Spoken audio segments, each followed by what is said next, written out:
I am 82 years old. My wife, Alina, has been gone for 3 years now. Our house, the one we shared for 54 of our 60 married years, is very quiet. I spend a lot of time in this chair by the window, listening to the hum of the refrigerator and watching the light move across the floor. It occurs to me more and more that the things I got wrong are clearer to me now than the things I got right. And I suppose that's what I want to talk about, not for your pity, but because I see so many people, younger people, making the same quiet, reasonable choices we did. And I wish someone had sat me down, not to shout, but to just speak plainly. So, 60 years, don't make these 5 mistakes we did. The first mistake is a sneaky one. You think you're being responsible. You think you're building a life. It's this. We worked too hard for a future we assumed we'd have the energy to enjoy. I was an electrical engineer. Alina taught 3rd grade. We married young, right out of college. There were bills, a mortgage, then a baby, then another. It felt like a conveyor belt of necessity. I took on extra projects. Alina graded papers every evening on the couch. We'd say, once we get the promotion, once the kids are through college, once the house is paid off. We had a savings account for retirement, and we filled it diligently. We had a calendar on the kitchen wall, and every square was filled with something. We were so tired, but it was a noble tired, we thought. We were providing, we were building security. I remember one spring, it must have been 1978. Our boys were 7 and 5. Alina came into the den where I was sprawled on the floor with blueprints. She had her coat on. She said, "The Forsythia is out in a blaze along Harrison Lane. The boys want to go for a drive just to see it. It'll take 20 minutes." And I sighed. I remember the sound of that sigh. I didn't even look up. I said, "Honey, I have this deadline. This whole subsystem is wrong. Rain check." She stood there for a moment. Then she said, "Okay," just that, "okay." I heard the back door click shut and the car start. They went without me. I got the subsystem right. I have no idea what that project was anymore. I can't even remember the client's name, but I remember the weight of my head in my hands and the faint sound of their car pulling away. I traded that 20-minute drive, that blaze of yellow, for a problem I solved and forgot. I did that 1,000 times. So did she. We traded presents for productivity. We banked all our time, assuming we'd cash it in later with interest. The cost came slow. It was in the conversations we didn't have because we were too drained. It was in the slight distance that grew between us, not from anger but from sheer fatigue. We became experts in our domains, her the house and kids, me the office, and slowly, gently, strangers in the no man's land between.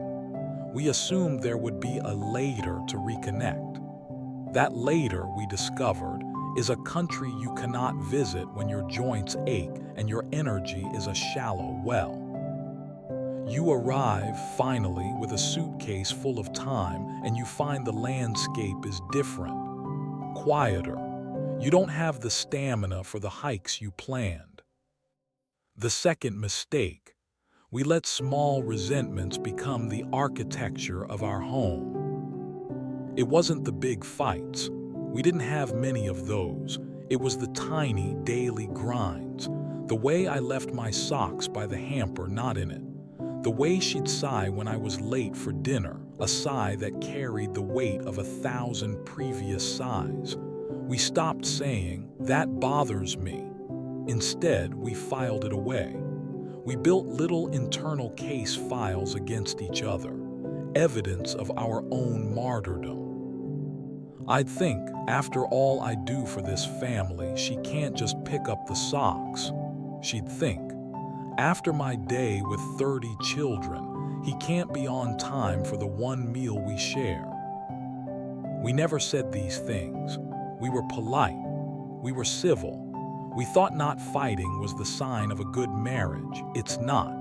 Not fighting just means the war is silent and it's fought in skirmishes of cold shoulders and clipped sentences. You start to believe your own case file.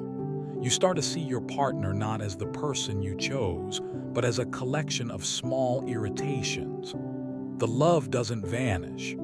It just gets buried under a layer of dust made up of a million tiny, unspoken grievances. And one day you look at the person across the breakfast table and you think, who are you? And the terrifying part is, you realize you are partly responsible for making them a stranger. The third mistake, we didn't make enough space for silliness, for pointless joy. Life became so terribly serious. Careers, parenting, aging parents' bills. We stopped playing. We stopped being ridiculous. Early on, we'd have dance parties in the kitchen to the radio, just the two of us. We'd drive to the beach on a whim, even if it was cloudy. We'd make up stupid songs about the dog.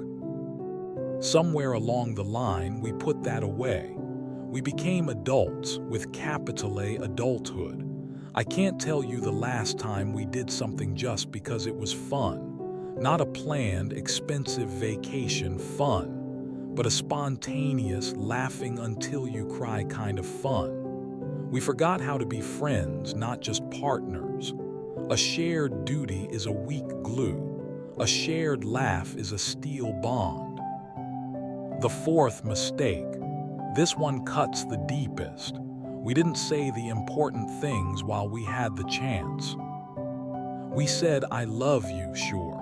It was a habit, a punctuation mark at the end of a phone call. But we didn't say the other things, the specific, piercing things. I am so proud of the way you handled that. You are a wonderful mother. That thing you said today made me think about the world differently. I am still, after all this time, amazed by you. I thought she knew. She thought I knew. We assumed. Alina got sick.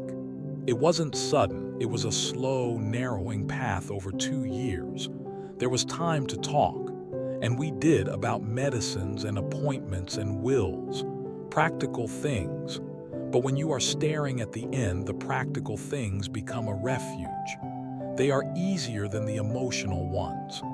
Saying, the hospice nurse comes Tuesday, is easier than saying, I am terrified of the silence you will leave behind. The last week she was mostly sleeping. I held her hand. My mind was screaming with all the words I had stored up, all the specific, beautiful truths I had never voiced. They crowded in my throat, a tangled, desperate knot. I whispered, I love you, and she squeezed my hand. But I never told her about the way the sunlight caught her hair one afternoon in 1963, and how that image has never left me. I never thanked her for the specific grace she showed my difficult mother. I never listed, one by one, the 1,000 ways she had built a life of meaning around me. I thought there would be a moment, a perfect, quiet moment. It never comes. You are always waiting for the right time, and then time runs out. The words die with you, and they become a new silence, heavier than the first. The fifth and final mistake. We thought love was a feeling that would sustain itself. We forgot it is a daily act of recreation. Of is not a noun. It is a verb, an active, conscious verb, and we let it become passive. We assumed the fact of our marriage meant the act of our love was automatic. It is not. You must choose it every day, even on the days you don't feel it, especially on those days. You choose it by putting the socks in the hamper, by being on time, by going for the drive to see the forsythia, by saying the silly thought out loud, by wiping the slate clean of those tiny resentments every single night before you sleep. We didn't do that. We let the feeling guide the action instead of letting the action nourish the feeling. And feelings, they are fickle. They get tired. They get bored. They get hurt. The action, the simple, determined doing asterisk, that is what carries you through the long, dry stretches. The turning point for me wasn't her death. It was after, it is now. It is the silence of this house. It is the empty side of the bed that is no longer empty because I have stopped feeling for her in the night. It is knowing that every regret I have is a conversation I cannot have. I can't go back and take that drive. I can't go back and tell her the specific truth of my admiration. I can only sit with the absence of those things. So if you are listening to this and you are in the thick of it, the tired years, the busy years, the grinding middle, hear an old man who is sitting in a quiet room. Don't trade your presence for your future. The future is a rumor. The person next to you is real. Don't build a secret case file. Burn it today, and tomorrow burn it again. Be silly, be pointlessly, ridiculously joyful. It is the only thing that lightens the weight of life. Say the exact beautiful thing you are thinking. Say it now.